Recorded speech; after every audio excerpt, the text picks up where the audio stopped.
Hi friends, welcome to my recipe corner. അപ്പൊ ഇന്ന് ഞാൻ പുട്ടിനും ചപ്പാത്തിക്കും ഒക്കെ പറ്റിയ നല്ലൊരു കോമ്പിനേഷനായിട്ടാണ് വന്നിട്ടുള്ളത് കേട്ടോ. ചെറുപയർ കറി. അപ്പൊ നല്ല ഹെൽത്തി ആയ ഈസി ആയ ചെറുപയർ കറി.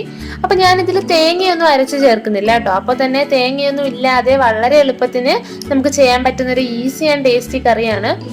അപ്പോൾ എപ്പോഴും പറയുന്ന പോലെ തന്നെ വീഡിയോ ഇഷ്ടപ്പെട്ടാൽ എല്ലാവരും ലൈക്ക് ചെയ്യണേ. അതുപോലെ തന്നെ മാക്സിമം ഷെയർ ചെയ്യുക. അതുപോലെ തന്നെ ഇതുവരെ ചാനൽ സബ്സ്ക്രൈബ് ചെയ്തിട്ടില്ലാത്തവർ ഒന്നങ്ങ് സബ്സ്ക്രൈബ് കൂടി ചെയ്തേക്കണേ. അപ്പൊ നമുക്കിനി ചെറുപയർ കറി തയ്യാറാക്കാം.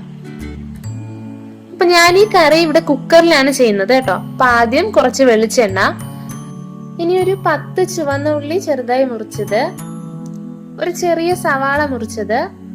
ഇനി ചുവന്ന ഉള്ളി കയ്യിലില്ലെങ്കിൽ 2 സവാളയോ അല്ലെങ്കിൽ ഒരു വലിയ സവാളയോ എടുത്താൽ മതി കേട്ടോ. ഇനി ഇതിന്റെ കൂടെ തന്നെ ഒരു ചെറിയ പീസ് ഇഞ്ചിയും 4 അല്ലി വെളുത്തുള്ളിയും കൂടി ചതച്ചത് ചേർക്കാം.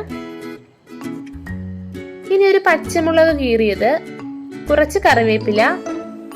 ഇനി ഇതെല്ലാം കൂടി ഒന്നങ്ങ് വഴന്ന് വരട്ടെ. അപ്പൊ ഇതങ്ങ് വഴന്ന് ഒരു ബ്രൗൺ ഷെയ്ഡ് ആവേണ്ട ആവശ്യമൊന്നുമില്ല കേട്ടോ. ഇത് ഇത്രയും മതി. ഇനി ഇതിലേക്ക് ആവശ്യത്തിന് മസാലകൾ ചേർക്കാം. 1/4 ടീസ്പൂൺ മഞ്ഞൾപ്പൊടി, 1/2 ടീസ്പൂൺ മുളക് പൊടി. അപ്പൊ ഞാൻ അധികം സ്പൈസി ആക്കുന്നില്ല കേട്ടോ. മുളക് പൊടി നിങ്ങളുടെ എരിവിനനുസരിച്ച് ചേർക്കാം. ഇനി ഇതിലേക്ക് ഒരു 1/4 ടീസ്പൂൺ മല്ലിപ്പൊടി, 1/4 ടീസ്പൂൺ ഗരം മസാല. ഇനി ഇതിന്റെ എല്ലാം പച്ചമണം നന്നായി ഒന്ന് മാറി വരട്ടെ. ഇനി ഇതിലേക്ക് ചെറിയൊരു തക്കാളി മുറിച്ചത് ചേർക്കാം. അപ്പൊ അധികം പുളി വേണ്ട. അപ്പൊ ഇനി തക്കാളി നന്നായി വഴന്നു വരേണ്ട ആവശ്യമില്ല കേട്ടോ. കുക്കറിൽ നന്നായിട്ട് വെന്ത് വന്നോളും. അപ്പൊ ഇനി ഇതിലേക്ക് 1 കപ്പ് ചെറുപയർ ചേർക്കുവാണേ. ഇത് ഞാൻ കുതിർത്ത പയറൊന്നും അല്ല കേട്ടോ, ജസ്റ്റ് ഒന്ന് നന്നായി കഴുകിയെടുത്ത 1 കപ്പ് ചെറുപയറാണ്. ഇനി ഇത് കൂടി ചേർത്ത് നന്നായി ഒന്ന് മിക്സ് ചെയ്ത് കൊടുക്കാം.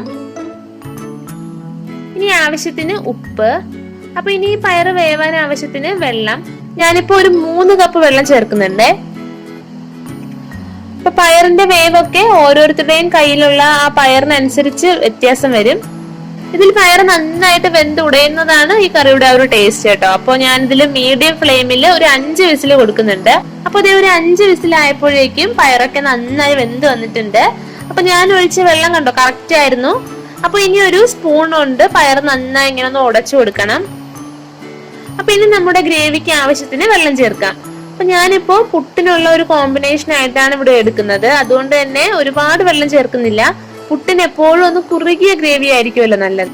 പിന്നെ ഈ കറി ഇരിക്കും തോറും ഒന്ന് കുറുകി വരും കേട്ടോ. അപ്പൊ നമ്മൾ ചപ്പാത്തിക്കൊക്കെയാണ് യൂസ് ചെയ്യുന്നതെങ്കിൽ കുറച്ചുകൂടി ഒന്ന് ലൂസാക്കി എടുക്കാം. ഇനി ഒന്നങ്ങ് തിളച്ച് കുറുകട്ടെ. അപ്പൊ ഇത് നമ്മുടെ ഈസി ആൻഡ് ടേസ്റ്റി ആയിട്ടുള്ള ചെറുപയർ കറി ഇവിടെ റെഡി ആയിട്ടുണ്ട്. അപ്പൊ എല്ലാരും ട്രൈ ചെയ്ത് നോക്കണേ. പുട്ടിനും ചപ്പാത്തിക്കും ഒക്കെ വളരെ നല്ലൊരു കോമ്പിനേഷൻ ആണ്. അപ്പൊ ഇതുപോലൊരു ഈസി ആൻഡ് ടേസ്റ്റി റെസിപ്പി ആയിട്ട് നെക്സ്റ്റ് എപ്പിസോഡിൽ കാണാം. Till then take care and by.